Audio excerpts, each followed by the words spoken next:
Thank you, Mr. Chairman, and Commissioner, thank you for being here today and for your testimony.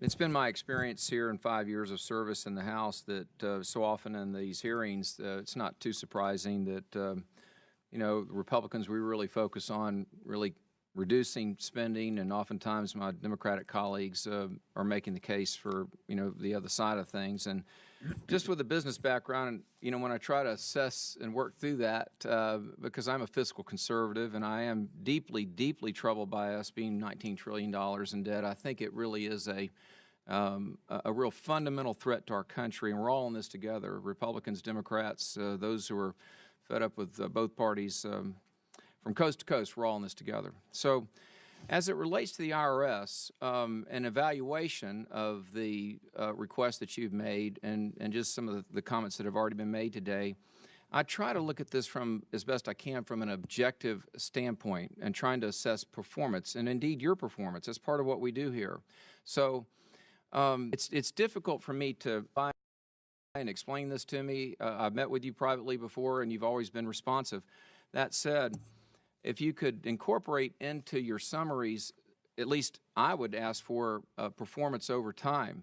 That is the efficiency numbers that you're using, the cost per thousand collected, and also because I know that it's not just cost per thousand that we're looking for and that you should be evaluated on, but also, and importantly, the quality on a range of different metrics there. So with all that said, is your cost per thousand, according to your own data, is it increasing, decreasing, or staying the same?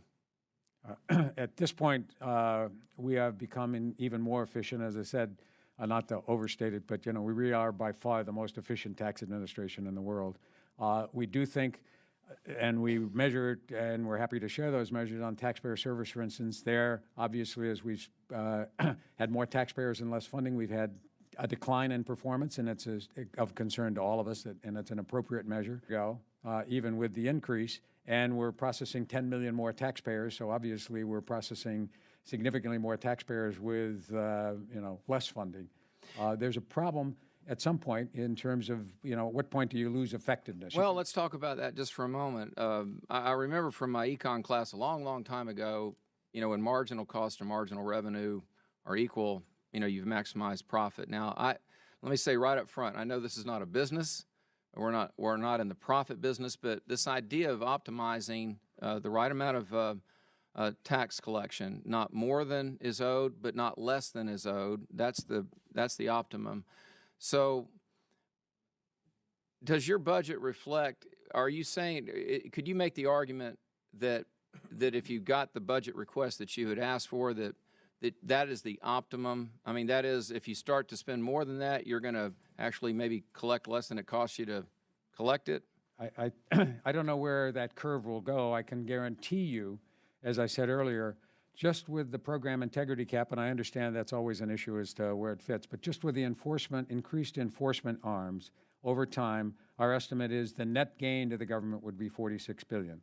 So you're right, we're not a business, but we have a business-like aspect to us because we are the accounts receivable, the collection arm of the business. If you were in a business, we're the revenue generator, and then you have the expenditures and all of the programs wherever you're going to spend them.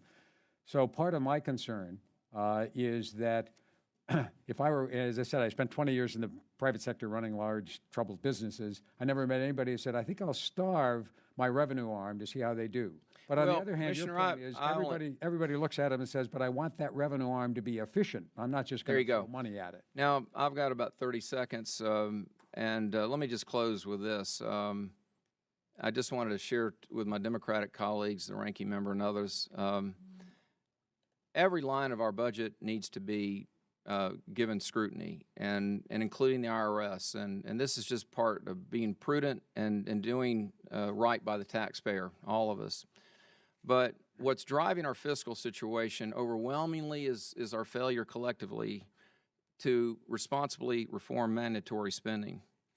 And that I just want to close with that because that's really what's got to be done. I know it's outside the scope of this hearing, but we've got as an institution to address that thoughtfully. because that essentially is what's driving us in our fiscal situation. Thank you for your service, and thank you for your testimony today. I thank the chairman as well, and I yield back.